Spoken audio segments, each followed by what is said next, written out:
আসসালামু আলাইকুম everyone, I hope তোমরা সবাই ভালো আছো। আমিও ভালো আছি। আজকে চলে আসলাম নতুন একটা রেসিপি নিয়ে তোমাদের সাথে শেয়ার করার জন্য। Chicken roll.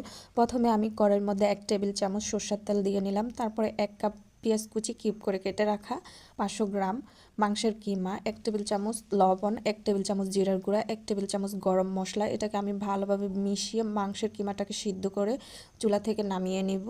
মাংসের কিমাটা ঠান্ডা হয়ে যাওয়ার পর আমি নিয়ে নিলাম রেডিমেড রুটি, একটা প্লেট আর একটা কাপের মধ্যে কিছুটা পরিমাণে পানি। প্রথমে আমি একটা রুটি নিয়ে নিলাম, তারপর দিয়ে দিলাম মাংসের কিমাটা, আর সামনে থেকে রুটির একটা কর্নার আমি ভালোভাবে মুড়িয়ে নিব।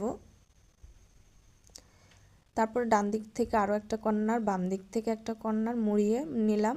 দুবার মোড়ানোর পর বাদবাকি অংশটুকু আমি আঙ্গুলের সাহায্যে পানি লাগিয়ে ভালোভাবে মুড়িয়ে নিলাম। ব্যাস, আমার একটা চিকেন রোল তৈরি হয়ে গেল। এভাবে আমি সকল চিকেন রোল বানিয়ে নিব। সবগুলো বানিয়ে নেওয়ার পর তেলটা গরম হয়ে যাওয়ার পর চুলাটা মিডিয়াম টু লো আঁচে রেখে এক এক করে চিকেন রোলগুলো ভেজে নেব। তোমরা চাইলে যে কোনো মাংস দিয়ে এই রোলটা তৈরি করতে পারো, সেটা তোমাদের পছন্দ অনুযায়ী। ব্যাস, তৈরি হয়ে গেল আমার চিকেন রোল। আজকে পর্যন্ত, আল্লাহ হাফেজ।